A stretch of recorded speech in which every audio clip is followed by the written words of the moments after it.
roads diverged in a yellow wood, and sorry I could not travel both and be one traveller, long I stood and looked down one as far as I could to where it bent in the undergrowth. Then took the other just as fair, and having perhaps the better claim, because it was grassy and wanted wear, though as for that the passing there had worn them both about the same. And both that morning equally lay in leaves no step had trodden black. Oh, I kept the first for another day, yet knowing how way leads on to way, I doubted if I should ever come back. I shall be telling this with a sigh, somewhere ages and ages hence. Two roads diverged in a wood, and I took the one less travelled by, and that has made all the difference.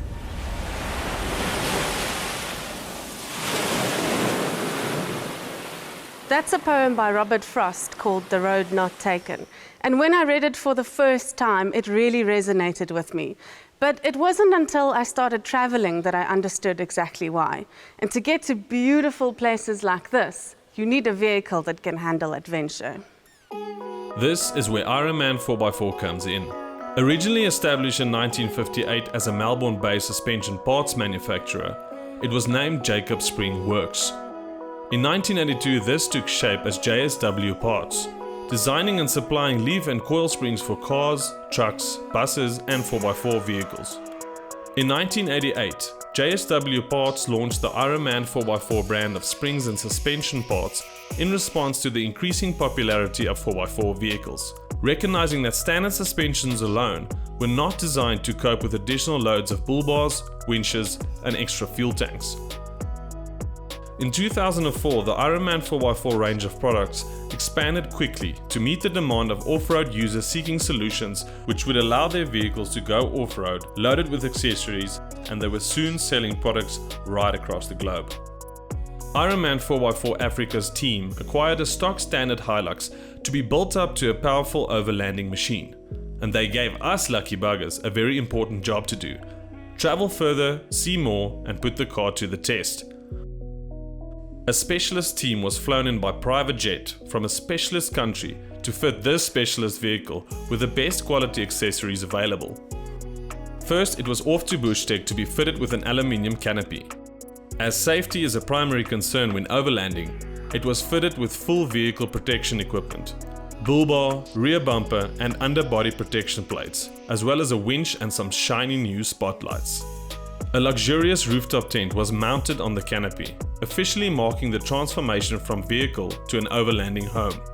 The load box is rigged with a front runner cargo bed slider, maximizing the use of all available space. The auxiliary fuel tank means we can go for ages, and the fridge and water tank means we can stay for longer. An intelligent electrical system with a second battery and inverter charger keeps the fridge and lights running, and the camera batteries fully charged. An additional roof rack mounted on the cab of the Hilux will carry extras like firewood and an awning to provide shelter from the blistering African sun. Ironman 4x4's trusty foam cell pros lifted the vehicle into another dimension, and the Ironvan was born.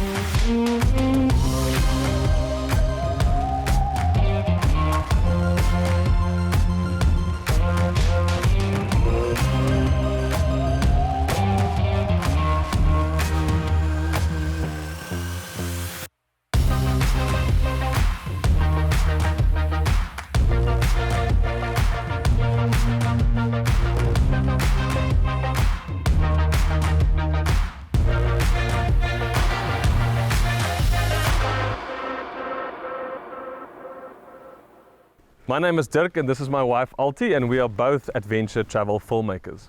We are also privileged enough to be brand ambassadors for Ironman 4x4, and we get to travel all of Southern Africa in this absolutely epic iron van, and we'll be filming our adventures as we go. And our first stop is a small town that got frozen in time. Nieu-Bethesda. a small village situated in the Eastern Cape. It was founded in 1875 as a church town like many towns in the Karoo, and attained municipal status in 1886. The name is of biblical origin and means place of flowing water.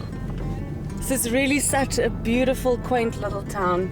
All the roads are still dirt roads, super, super old stop signs, and it's just beautiful little shops everywhere. We just passed a donkey car, which is quite cool. You don't see that very often. It was time to set up for our first camp, but we had one last crucial stop to make.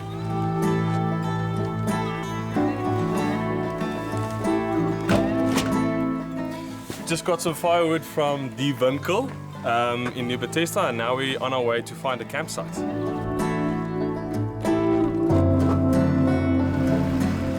Our home base was the Sonnenstrahl campsite, and no, we didn't choose this campsite because it's across the road from the local brewery. It also happens to be the only campsite in town. Hello, Poppy. Hello. Got a visitor.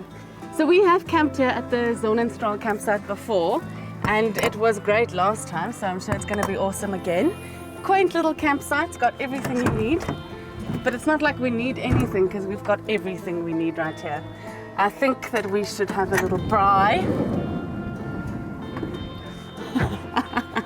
How's this? Got everything. There's even still space in the freezer, and we've packed for quite a couple of days. Plan is to braai pork neck steak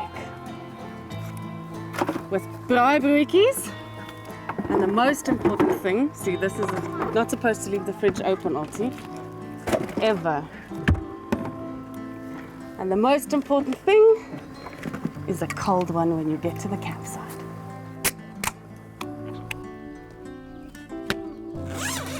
The tent was professionally erected by a rusty but well-seasoned camper, as I had to hold the heavy camera to capture this significant moment.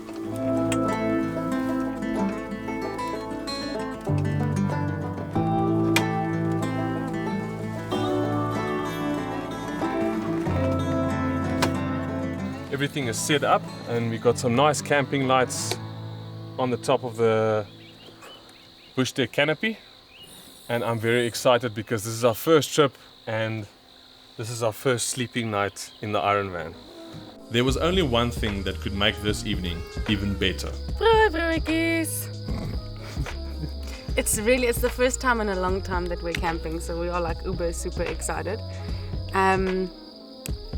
Key ingredients: tomato, onion, cheese, and those who know us well will know that every braaibroodjie needs a green pepper on it, and we have a very nice, what was it called? It's a pepper dew jam that we discovered today that's going on there with all of that, including a little bit of mayo and a little bit of chutney. That is the win recipe, and we know it. We know it because we know it. We've tried it.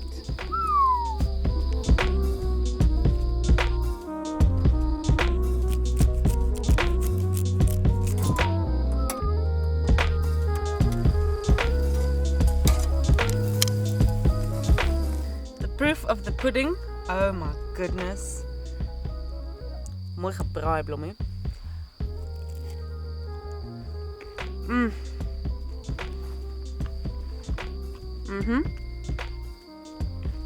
Wow.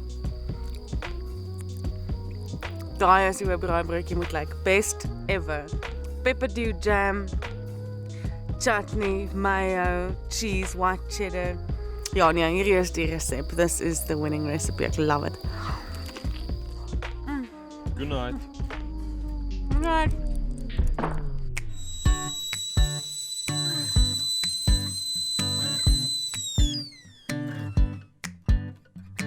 Still got your pearls hanging by my bedside.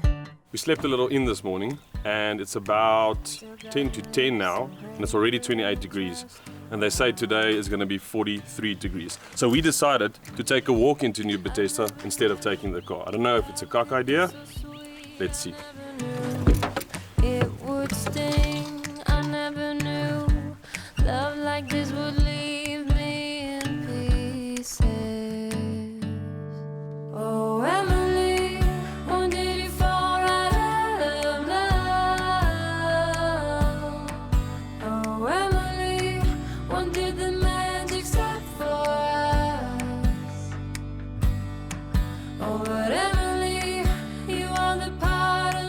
Nieu-Bethesda offers a surprisingly wide range of activities considering the size of the village, and everything is fairly close and within walking distance.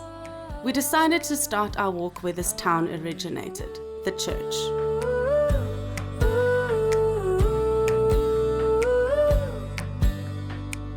I can't believe it's already over. Gonna see if we can see the church bells.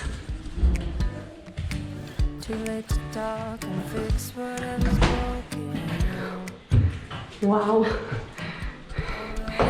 Feels like I've gone 150 years back in time. On this crazy journey into the top of the church tower, I found Albert, a local resident who has been winding the clocks and bells in all the churches in the area for the last 16 years.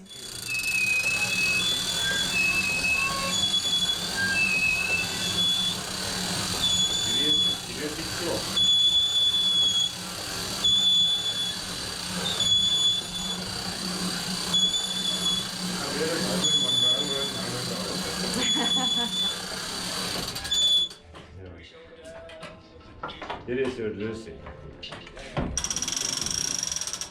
Hij zit je weg.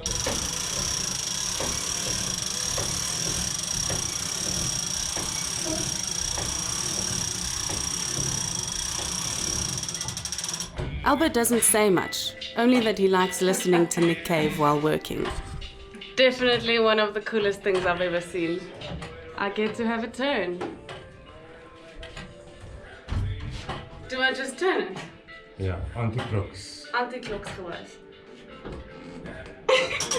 Is dit die regte kant? Ja, nee, as jy die stans kry, het jy grip op hom kry, dat jy gaan moet trek en stoot. Jy moet hom rond kry.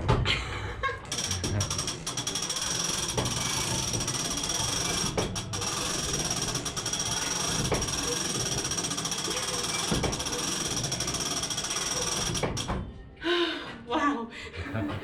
As I had my turn winding the clock, I had a strange feeling that time is only relative. Churches always tell a story, some good and some not so good.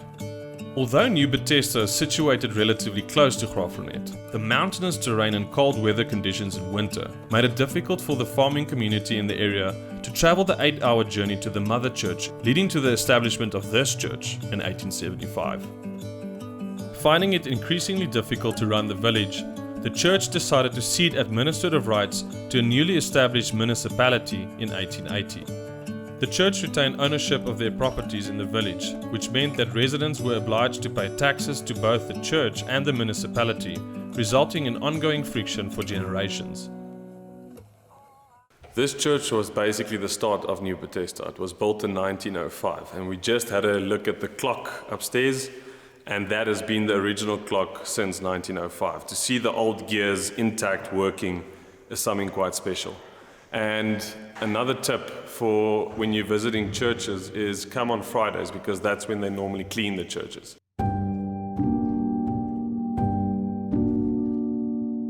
If this little church was the start of the town, then this next stop is definitely what put it on the map.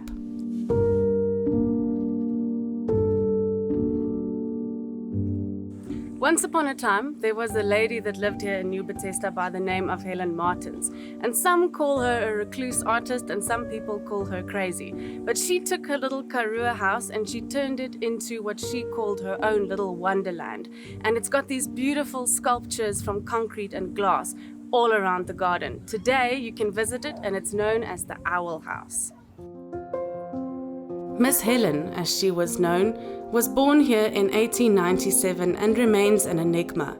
She grew up in Nieu-Bethesda and attended school in Graaff-Reinet. She moved to the Transvaal to become a teacher, married a co-worker and travelled SA as part of an amateur theatre group. But she never found happiness.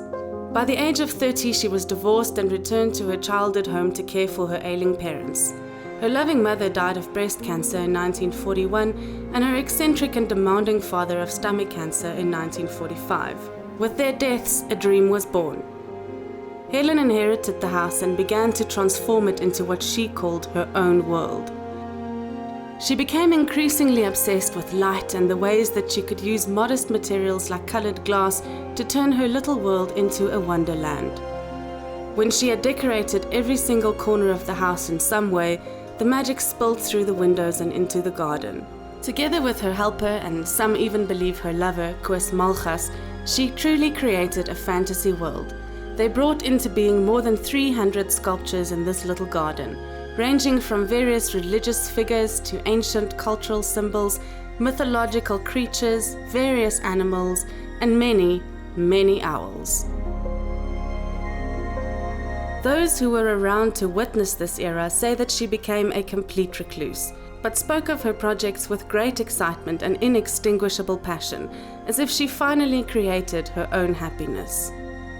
It's such an amazing experience to be able to walk around in this house just as she left it. But the sad thing is that this obsession of hers with light and glass went so far that for years and years she ground up glass with a coffee grinder. She covered the walls and the roof and everything with it. And that long-term exposure actually led to her becoming blind.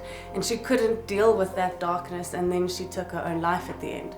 But she left something seriously unique behind. There is nothing else like this owl house in the world. It's definitely worth a stop.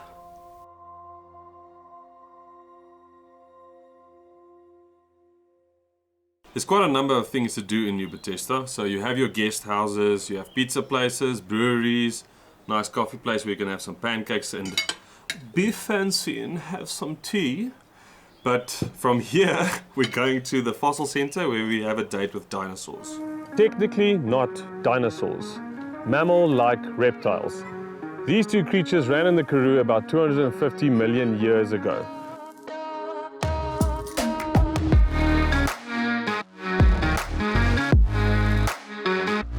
We made our way to the Kitching Fossil Exploration Center, where we met up with Andries Tromp, a local guide, and he took us back a few million years.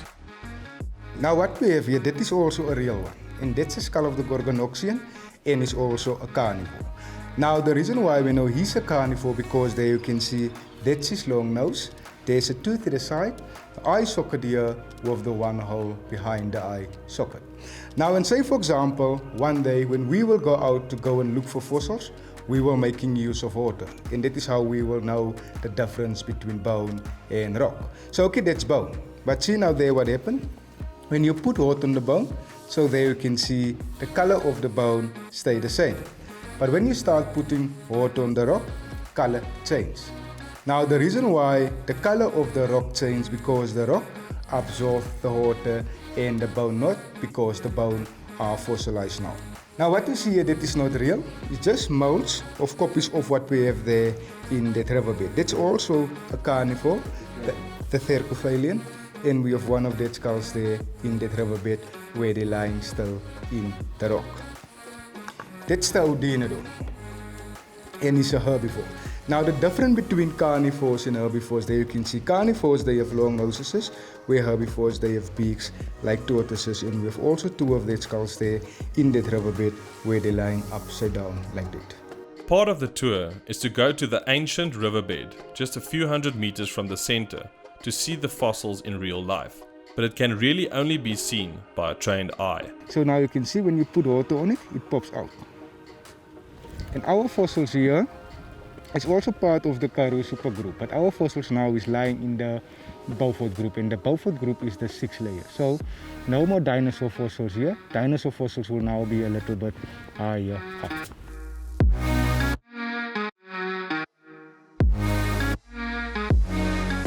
Now many of the visitors say if we come to that one, some of them say that look like a hippo's head, and there is some of them they say it look like a crocodile's head. But it is not. That skull belongs also to the Dinodon, and is also lying upside down. But what makes it now so difficult, that is because of that rock on it. But that white spots there, that's bone. And see now what happens when you put water on it. So you can see this coming out. Now let me put my skull next to it so that you can see it. So that's the back part, the front part there, and it is possible there maybe that only the lower jaw breaks off there, and the rest of the body can also be there underneath. And that is also the other reason why we think maybe that animals could be transported or self-drowned, because you see most of our fossils is lying upside down. And that is what will happen today. Say now today, when someone is drowned, they will always be on his back, because the back part are a little bit heavier, where the stomach just have some air in it, so it will turn over. And that is what you see. That is the reason why most of our fossils is lying upside down.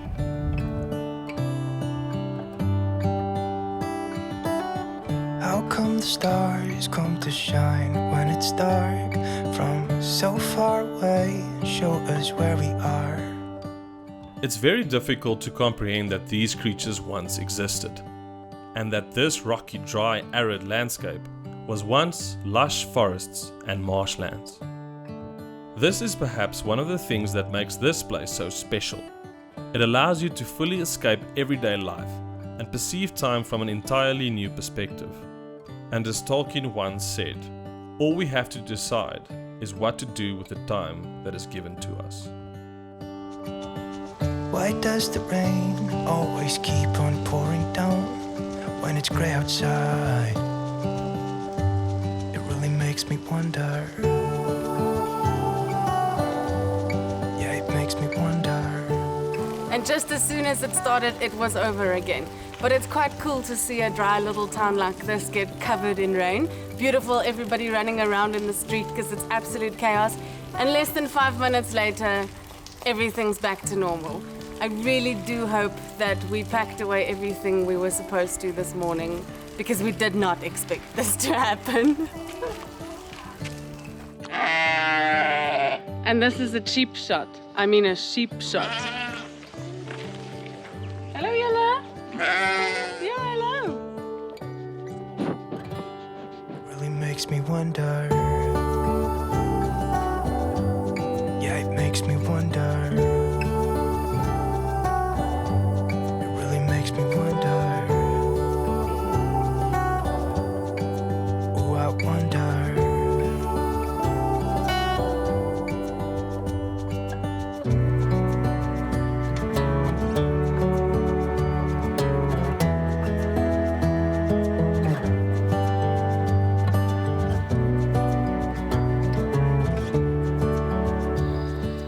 So we've already got one very weird thing on tonight's menu. We bought some half wors, half pap, and worsies. I don't know how else to explain them. And we have these awesome big braai mushrooms, and we really have never had a fridge before. So we've never had the opportunity to have so many fresh ingredients with us. So we have all the braai leftover stuff. So I thought, let's try and see. It was actually Dirk's really good idea. Let's make something new. So we're gonna do cheesy, I don't even know what to call them. They're like pizza, braaibroodjie, mushroom, something. Might be an absolute epic fail, but it might be one of the best things we've ever tried. Are you going to close it like a hamburger then? I'm gonna close it like a hamburger. And we're gonna pop it in the, where's die rooster? We're gonna pop it in the There it is. braaibroodjie rooster like this. And then we'll see. We'll just see.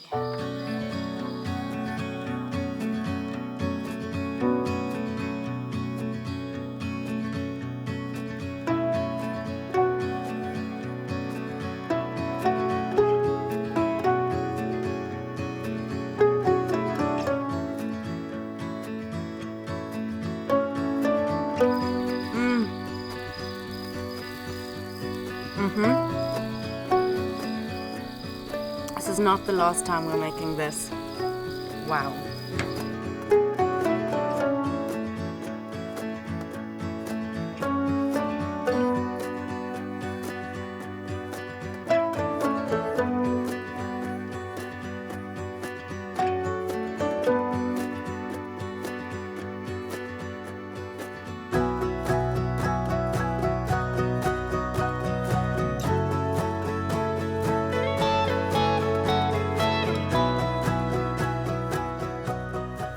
This is a proper Moerbay breakfast.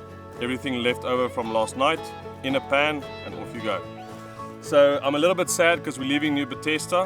One tip for Nieu-Bethesda, there's no ATMs or fuel stations. But I'm very excited because we're on our way to Addo National Park, where we're going to join up with our friends from Ultimate Adventures, go right through the Buffyans tour. So I'm very, very, very excited. See you next week. Cheers.